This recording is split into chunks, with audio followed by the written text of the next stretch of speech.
سب جانتے ہیں، یا آپ اپنی توہین نہ سمجھیے گا کہ عموماً سمجھا جاتا ہے کہ کراچی میں غریبوں کا علاقہ اورنگی ہے۔ پہلی بات تو یہ یاد رکھیے کہ غریب ہونا کوئی ذلت کی بات نہیں ہے۔ یہ میں نے انچولی کی مجلسوں میں بھی کہا تھا، غریب ہونا کوئی ذلت کی بات نہیں ہے، ذلت کی بات ہے بے کردار ہونا۔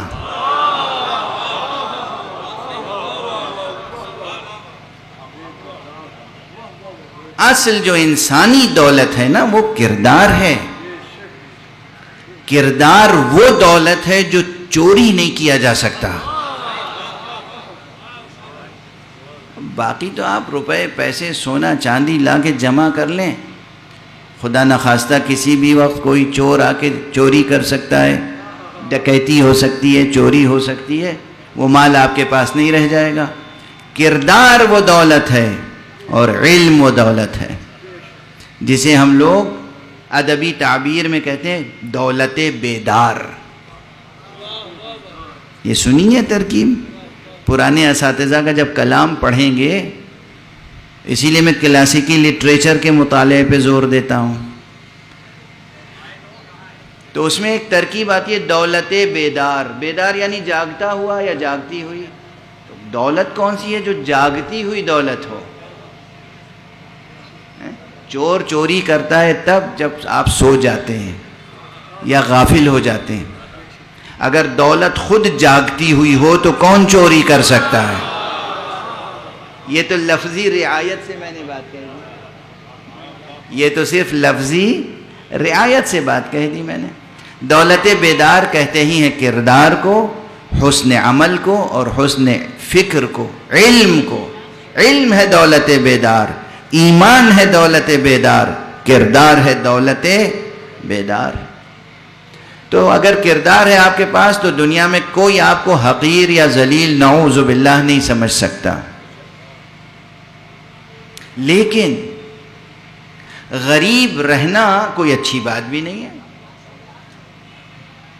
اس لیے کوشش کرنی چاہیے کہ آپ دنیا کو تسخیر کریں، کمائیں، کمانے کے جتنے ذریعے ہیں استعمال کریں۔ اور کمانے کے سلسلے میں اسلام کا ایک رویہ بتا دوں، فقہ اسلامی اور اہل بیت نے جو سکھایا ہے وہ بتا رہا ہوں، کان کھول کے سنیے گا، اور جو کہہ رہا ہوں کہا سنا یاد رکھیے گا، بھلا نہ دیجیے گا، ٹھیک ہے؟ ہمارے یہاں جو کلچر ہے ایک عرصے سے، اس میں سب سے پہلے بچوں کو تیار کرتے ہیں ملازمت کے لیے۔ کس لیے؟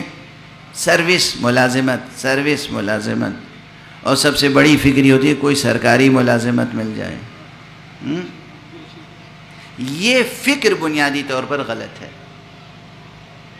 اسے کھرچ کھرچ کے دل سے، دماغ سے نکال دیجئے، مٹا دیجئے۔ احادیث معصومین کی پڑھیے جو معاش کے سلسلے میں ہے، کتاب المتاجر، کتاب المقاصد اور اس کے متعلقہ جو ابواب ہیں، احادیث پڑھیں، معصومین نے بہت ہدایتیں دی ہیں روزی روٹی کے مسئلے پر، امور معاش پر۔ اس میں سب سے زیادہ زور دیا ہے تجارت پر، بزنس کریں، چھوٹے سے بزنس سے آغاز کریں، خود بخود اللہ برکت دے گا۔ کوئی بزنس ذلیل نہیں ہوتا، آپ مال رکھ رہے ہیں، بیچ رہے ہیں۔ بزنس میں کیا ہے؟ آپ کی خودی آزاد ہے، آپ آزاد ہیں، واضح ہے؟ آپ آزاد ہیں۔ یہ علت وہ ہے، یہ کیوں؟ یہ معصوم نے خود بتایا ہے، کہ جب تم اپنی محنت یا اپنا وقت فروخت کر دیتے ہو، کسی کے یہاں ملازمت کرتے ہو، تو تم گویا غلام ہو جاتے ہو، تمہاری آزادی سلب ہو جاتی ہے۔ اس لیے تم تجارت کرو، پہلی بات، یا پھر زراعت کرو، دوسری بات۔ زمین ہے، زراعت کرو، ہزاروں چیزیں زراعت کی ہیں۔ طرح طرح کے نئے نئے طریقے زراعت کے پیدا ہو گئے ہیں. زراعت کریں، تجارت کریں، پھر صنعت ہے. صنعت، تجارت اور زراعت کے ساتھ صنعت ہے. یہ سب معصومین نے سکھایا ہے. صنعت یہاں تک فرمایا کہ مجھے حیرت ہے کہ جس کے پاس مٹی اور پانی ہے وہ بھوکا کیسے رہ سکتا ہے. یعنی کچھ نہیں تو مٹی سے، پانی سے مٹی گوندھ کے کھلونے بنا کے بیچ سکتے ہو، مٹی کے برتن بنا کے بیچ سکتے ہو، مٹی سے نہ جانے کیا کیا کچھ بنا. یہ معصوم کا جملہ ہے، میرا جملہ نہیں ہے. کہ حیرت ہے مجھے کہ جس کے پاس مٹی اور پانی ہو وہ بھوکا کیسے رہ سکتا ہے. تو صنعت، کچھ بنانا اور بیچنا، ٹھیک ہے. انڈسٹری، صنعت، زراعت، ایگریکلچر اور تجارت، یہ تین چیزوں کو سب سے زیادہ معصومین نے فوقیت دی ہے. چوتھی اور آخری منزل پر کہا کہ اگر کچھ نہ کر سکو اور قوت لا یموت، قوت لا یموت یعنی جینے کے لیے کچھ ضروری ہو تو پھر جاؤ کسی کی ملازمت کر لو، کوئی حرج نہیں ہے. یاد رہے گی یہ بات؟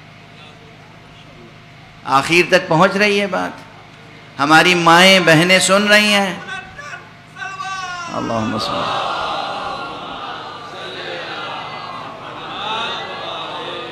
جوان بچے سب سن رہے ہیں نا؟ والدین سن رہے ہیں؟ اب ذہنوں کی تربیت کیسے کریں گے آپ؟ روز اول سے سروس کی بات سوچیں گے بھی نہیں. اس فقیر کی بات یاد رکھنا، اگر یاد رکھ لی یہ بات تو اسی معاشرے میں دیکھیے گا کیسا انقلاب آتا ہے. سروس کی فکر ہی نکال دی ہے دل دماغ سے. یہ رونا ہی چھوڑ دیجئے کہ یہ حکومت ایسی آئی ہے کسی کو نوکری نہیں دیتی. ارے حکومت نوکری دے یا نہ دے، سمجھ میں آ رہی ہے؟ آپ کو تجارت کرنی ہے، ہزاروں، زمین تا آسمان، کروڑوں ذریعے ہیں روزی روٹی کمانے کے. کتنی قسم کی تجارتیں ہو سکتی ہیں.